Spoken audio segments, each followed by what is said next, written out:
बिहार विधानसभा चुनाव की सरगर्मियां तेज है।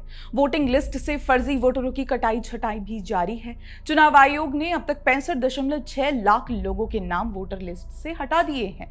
मगर दूसरी ओर विपक्ष के बड़े बड़े नेता फर्जी वोटरों की आवाज बने हुए हैं, वोट चोरी का हंगामा मचाए हुए हैं और राहुल गांधी तो अपनी वोट अधिकार यात्रा लिए बिहार निकल पड़े हैं।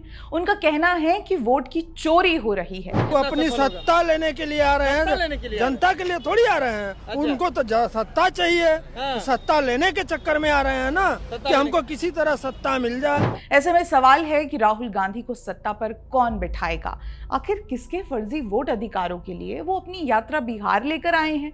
क्या ये मुस्लिम वोटर तो नहीं जिनके लिए राहुल गांधी आहें भर रहे हैं? लेकिन उससे भी मजेदार बात यह है कि राहुल गांधी ने अपनी वोट अधिकार यात्रा के लिए मार्ग उन्हीं बॉर्डर एरियाज का चुना जहां अधिकतम मुस्लिम आबादी बसी हुई है। दोस्तों, अगर वाकई में ऐसा है तो उन्हें अपनी यात्रा का नाम वोट अधिकार यात्रा नहीं बल्कि घुसपैठ अधिकार यात्रा रख लेना चाहिए। खैर, हम आगे बढ़ते हैं तो स्क्रीन पर आप राहुल गांधी के वोट अधिकार यात्रा के रूट मैप को देख सकते हैं। इसमें साफ तौर पर दिखाया गया है कि ये यात्रा कहां से गुजरने वाली है। इस दौरान राहुल गांधी 21 जिलों में जाकर लोगों को मतदाता के अधिकारों के बारे में बताएंगे। इस यात्रा में आरजेडी सहित महागठबंधन के अन्य दलों के नेता भी शामिल होंगे। वैसे देखा जाए तो बिहार के ये वो इलाके हैं जहां बीते कुछ सालों में अवैध घुसपैठियों ने फर्जी पहचान पत्र के सहारे अपनी जगह बनाई है। इन्हीं इलाकों की डेमोग्राफी में तेजी के साथ बदलाव भी आया है। जी हाँ, अपनी हिंदू परंपरा और संस्कृति के लिए जाने जाने वाले ये इलाके इस वक्त अवैध घुसपैठियों की मार झेल रहे हैं। जहां कभी हिंदू आबादी तादाद में हुआ करती थी, वहां अब मुसलमान नहीं बल्कि अवैध मुसलमान रहता है। Note the difference. और हाँ, ये देश की सुरक्षा पर कितना बड़ा खतरा हो सकता है, हमें ये भी नहीं भूलना चाहिए, क्योंकि ये वो अवैध मुस्लिम घुसपैठिए हैं जो पड़ोसी देश बांग्लादेश, नेपाल और म्यांमार जैसे देशों से भारत के सीमांचल क्षेत्रों में पनाह ले रहे हैं। बस यही है नेता विपक्ष राहुल गांधी का वोट बैंक, जिनके फर्जी वोटों के लिए वो बिहार में वोट अधिकार यात्रा कर रहे हैं। और ये कोई कोइंसिडेंस नहीं है बल्कि पैटर्न है कांग्रेस पार्टी का और इनके नेता राहुल गांधी का। दोस्तों, आपको पिछले कुछ सालों में की गई राहुल गांधी की वो भारत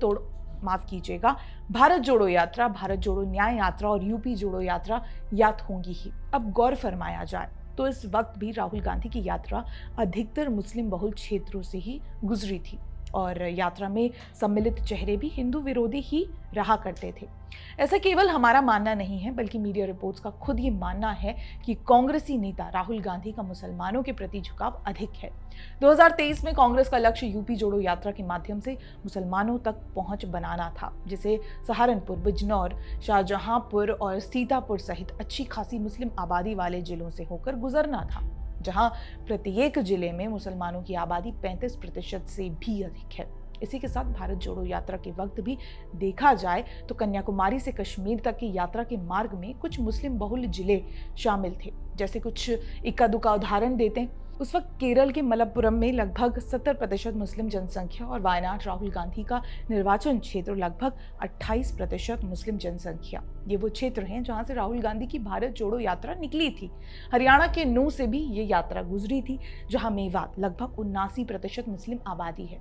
अब अगर थोड़ा सा और गौर किया जाए तो इसी वक्त हरियाणा के नूह में मुस्लिम भीड़ ने हिंदुओं की शोभा यात्रा के दौरान दंगे फसाद भी किए थे। इसके बाद ये यात्रा जम्मू कश्मीर भी पहुंची और वहां भी मुस्लिम बहुल क्षेत्रों में यात्रा पूरी की गई। ऐसे में दोस्तों, मजे की बात यह है कि राहुल गांधी की ऐसी यात्राओं में अधिकतम समुदाय विशेष के लोग ही इंटरेस्टेड नजर आते हैं। इसके बाद राहुल गांधी ने भारत जोड़ो न्याय यात्रा की थी। इसमें भी वही नजर आया जो हर बार नजर आता है, मुस्लिम वोट बैंक। अब देखिए, स्क्रीन पर आप जो 2 वीडियोस देख रहे हैं ये 2024 के हैं, जब उत्तर प्रदेश में राहुल गांधी की भारत जोड़ो न्याय यात्रा हो रही थी।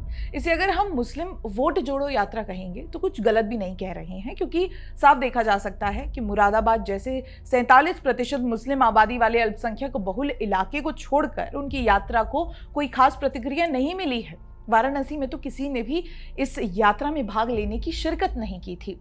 ये यात्रा रामपुर भी पहुंची, जहां लगभग 50% मुस्लिम आबादी है।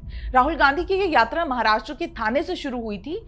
यहाँ भी बड़ी संख्या में मुस्लिम आबादी रहती है, जो मणिपुर और असम के उन बॉर्डर्स एरिया पर पहुंची जो काफ़ी संवेदनशील हैं। असम के जोरहाट, धुबरी, जहां 79% मुस्लिम रहते हैं। देखिए, ऐसा हम नहीं कह रहे कि राहुल गांधी केवल और केवल मुस्लिम इलाकों में ही यात्रा कर रहे हैं। नहीं, हमारा कहना केवल इतना है कि अपने वोट बैंक राजनीति के लिए वो मुस्लिम इलाकों को अधिक चुनते हैं। वहां जाकर वो लोगों को बरगलाते हैं, भ्रामक खबरें फैलाते हैं। ऐसा वो पहले की अपनी सभी इसी प्रकार की यात्राओं में कर भी चुके हैं और इस बार भी इसी मंशा से बिहार में यात्रा कर रहे हैं। बाकी हमारा कंसर्न तो बस यही है कि राहुल गांधी भारत को जोड़ने की बात करते हैं, न्याय की बात करते हैं, अधिकार की बात करते हैं, मगर असल में वोट बैंक राजनीति खेल रहे हैं। अपनी मुस्लिम खालाओं और भाईजान के लिए यात्रा करते हैं। यही कारण है कि आज मुस्लिम वोट और पारंपरिक कांग्रेस वोट के अलावा कोई भी नया मतदाता राहुल गांधी के साथ नहीं जुड़ता। ऐसे में बिहार विधानसभा चुनावों के ठीक पहले होने वाली वोट अधिकार यात्रा के लिए क्या कहा जाए? सवाल ये है कि बिना सबूत के बेबुनियाद आरोप लगाने वाले राहुल गांधी आखिर इन इलाकों में जाकर क्या हासिल करना चाहते हैं? इन इलाकों में चुनाव आयोग के प्रति हीन भावना पैदा करना, क्या ये ही राहुल गांधी का लक्ष्य है? क्या बिहार चुनावों को धधकती आग में झुलसाना ही राहुल गांधी की इस यात्रा का मकसद है? और अगर ऐसा नहीं है तो वो हलफनामा दे क्यों नहीं देते?